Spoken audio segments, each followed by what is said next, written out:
माँ लक्ष्मी और गरीब दर्जी बहू। एक गांव में मनीषा अपने पति राहुल के साथ रहती थी। मनीषा की सास जसवंती बहुत तेज थी। उसे मनीषा पसंद नहीं थी। एक दिन जसवंती ने राहुल से कहा, बेटा तेरी बहू दिन भर केवल घर का काम करती है, इससे कह यह भी कुछ काम करे जिससे पैसा आए। तू अकेला कितनी मेहनत करेगा। राहुल बोला, माँ यहाँ गांव में क्या काम मिलेगा, वैसे भी तो इतना कमा लेता हूँ कि तुम दोनों को कुछ करने की आवश्यकता नहीं है। यह सुनकर जसवंती गुस्सा हो जाती है।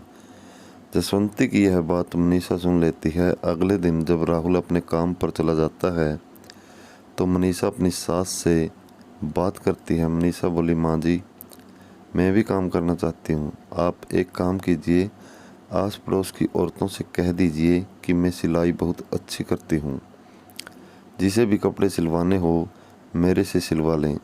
जसवंती सारे गांव में कह देती है। धीरे धीरे घर पर सिलाई का काम आने लगा। जितना भी काम आता था जसवंती उसमें से चुपचाप आधे से ज़्यादा पैसे खुद रख लेती थी और थोड़े से पैसे बहू को दे देती थी। मनीषा बोली, माँ जी इन कपड़ों को सीकर तो कुछ भी नहीं बचता। गांव वाले हमें नया जानकर कम पैसे देते हैं। जितने पैसे आते हैं वे तो इन्हीं कपड़ों को सीने में खर्च हो जाते हैं। मनीषा यह नहीं जानती थी कि उसकी सास बहुत ज़्यादा पैसे रखकर उसे थोड़े से पैसे देती थी। जसवंती ने कहा, ठीक है तू काम तो कर, नए नए काम में नुकसान उठाना पड़ता है, बाद में देखेंगे। मनीषा कहती है, माँ लक्ष्मी की भक्त थी। वह दिन भर मेहनत से काम करती और रात में माँ लक्ष्मी की भक्ति करती थी। एक दिन मनीषा रात को माँ लक्ष्मी का ध्यान कर बैठी थी। तभी उसकी आंखों से आंसू बहने लगे। उसने माँ लक्ष्मी से कहा, माँ मैं मेरे पति दिन रात इतनी मेहनत करते हैं फिर भी हमेशा हम परेशान रहते हैं। आप ही बताओ क्या करें। इसी तरह बातें करते करते मनीषा सो जाती है और अगले दिन उठकर अपने काम में लग जाती है। अगले दिन जब मनीषा सिलाई कर रही थी तभी एक छोटी सी लड़की उसके पास आती है। लड़की बोली, क्या आप मेरे कपड़े सिल देंगी, मेरे पास पैसे नहीं हैं। यह देखकर जसवंती बोली, ये लड़की पहले पैसे लेकर आ फिर बात करना। फिर मनीषा ने कहा, कोई बात नहीं माँ जी, मैं खाली समय में सिल दूंगी।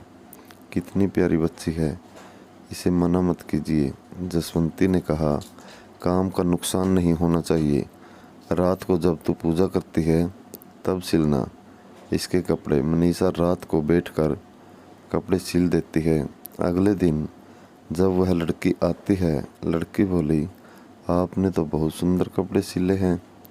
मेरे पास आपको देने के लिए पैसे तो नहीं हैं, लेकिन यह मिट्टी का घड़ा है, इसे आप रख लीजिए, इसे संभाल कर रखना और आपके पास जितने भी पैसे आएं उसमें से कुछ इसमें रख देना। मनीषा वैसे ही करने लगी। उसके पास जितने भी पैसे बचते उसमें से कुछ वह घड़े में डाल देती थी। एक दिन मनीषा रात के समय सिलाई कर रही थी। तब जसवंती ने कहा, बहू रात को क्या कर रही है। मनीषा बोली, माँ जी गणेश जी के लिए चुनरी बना रही हूँ, कल मंदिर में चढ़ाने जाऊंगी। अगले दिन मनीषा चुनरी लेकर मंदिर की ओर चल देती है। रास्ते में उसे वही लड़की मिलती है। लड़की बोली, अरे यह तो बहुत अच्छी चुनरी है, आप मेरे लिए लाई हो क्या। मनीषा ने कहा, नहीं बेटी, ये तो मैं माँ लक्ष्मी के लिए लाई हूँ, तुम्हारे लिए ऐसे ही बना दूंगी। लड़की बोली, नहीं मुझे तो यही चाहिए, आप यह मुझे दे दीजिए, समझ लेना माँ लक्ष्मी को दे दी। मनीषा के बहुत समझाने पर भी वह नहीं मानी और मनीषा से चुनरी लेकर चली गई। मनीषा मंदिर में पूजा करके वापस आ गई। शाम को उसने उस घड़े में कुछ पैसे डाले तो घड़े में से आवाज़ नहीं आई। मनीषा बोली, माँ जी घड़े में मैं जब भी सिक्के डालती थी घड़े से सिक्कों की आवाज़ आती थी। आज आवाज़ नहीं आई।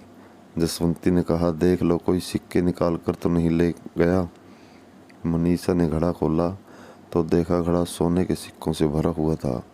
उसे विश्वास नहीं हुआ। वह माँ लक्ष्मी के सामने बैठकर मनीषा ने कहा, माँ, यह क्या चमत्कार है?